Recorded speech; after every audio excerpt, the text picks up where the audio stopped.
Praise the lord, హల్లెలూయా. ప్రభునందు ప్రియ దేవుని ప్రజలారా, దేవుని బిడ్డలారా, ఈ ఆదివారపు ఉదయకాలపు శుభాభివందనాలు తెలియజేస్తున్నాం.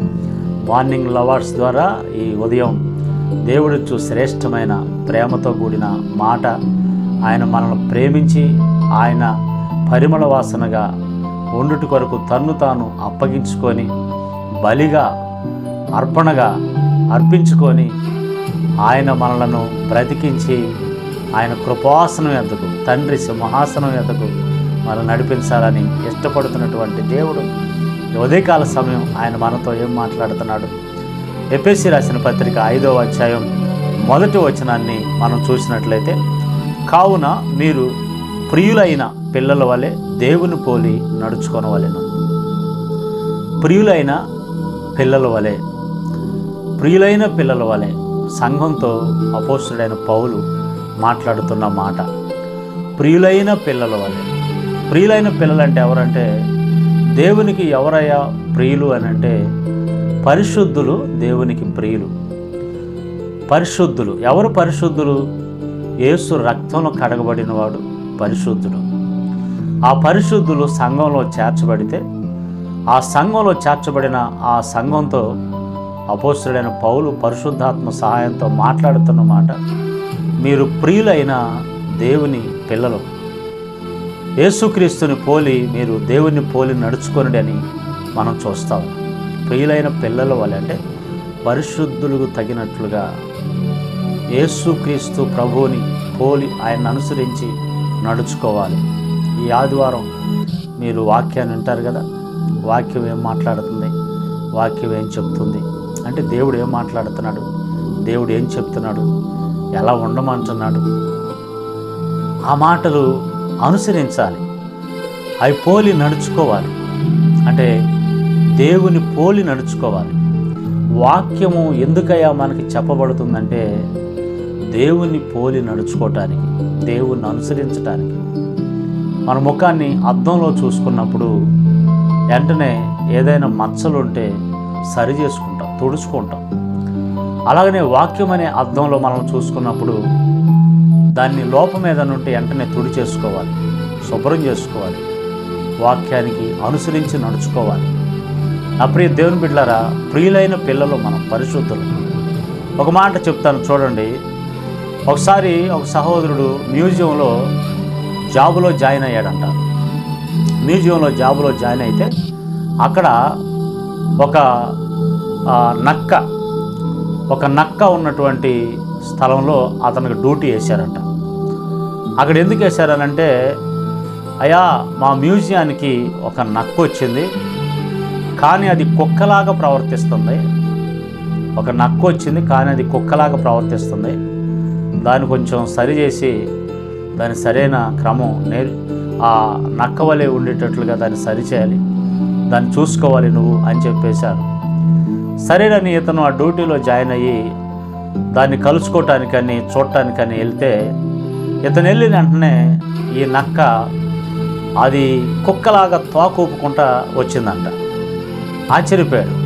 అది ఇది నక్కే కానీ కుక్కలాగా ప్రవర్తిస్తుంది ఏంటి ఇది అని చెప్పేసి ఆశ్చర్యపోతే, జరిగిన విషయం ఏందంటే, ఆ నక్క యజమాని చిన్నతనంలో దాన్ని తెచ్చుకొని పెంచుకుంటూ ఉంటుంటే, అది చిన్నప్పటి నుంచి ఆ చుట్టుపక్కల పరిసరాల్లో ఉన్నటువంటి కుక్కలతో కలిసి తిరిగిందంట.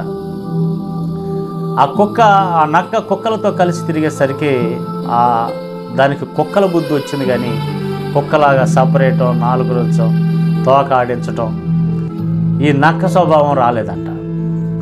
అప్పుడు ఆశ్చర్యపడేది, పెరిగే కొద్దీ అది కుక్కలాగానే ప్రవర్తించడం ప్రారంభించింది. అప్పుడు అతను ఆశ్చర్యపోయి, అతను దేవుణ్ణి నమ్ముకున్న వ్యక్తిగా అతను ఏమంటాడంటే, మనం కూడా చిన్నప్పటి నుంచి దేంట్లో పెరుగుతాము, దేంట్లో ఎదుగుతాము, దేంట్లో నడుచుకుంటాము, అది మన ప్రవర్తన మీద మన ప్రభావం పడిపోద్ది, మన క్రియల మీద ఆ ప్రభావం పడుద్ది. కాబట్టి ఈరోజు మనం దేవుని పిల్లలం. మనం ఉదయం లేచినప్పటి నుంచి ఎవరితో తిరుగుతున్నాం, ఏం వింటున్నాం, ఎవరిని పోలి నడుచుకుంటున్నాం, ఎవరిని మాదిరిగా పెడుతున్నాం, ఏం చూస్తున్నాం, ఏ గుంపుల్లో కలుస్తున్నావు, ఎక్కడ ఉంటున్నావు? చూడండి, లోకంలో త్రాగేవాళ్ళతో కలిసిపోతారు, తిరిగే వాళ్ళతో కలిసిపోతారు, పేకాటోళ్ళతో కలిసిపోతారు, లోకస్తుల్లో కలిసిపోతారు, సినిమా చూసేవాళ్ళు ఎక్కడ ఎవరు నాకు సంబంధించిన వాళ్ళు ఎక్కడ, వాళ్ళు ఆ బుద్ధులు వాళ్ళకి వచ్చేస్తాయి, వాళ్ళందరూ ఒకటే కలిసిపోతారు. మరి పరిశుద్ధులైన ప్రియులైన పిల్లలు ఎవరిని పోలి నడుచుకుంటారు? ఏ సమూహాన్ని కలవాలి?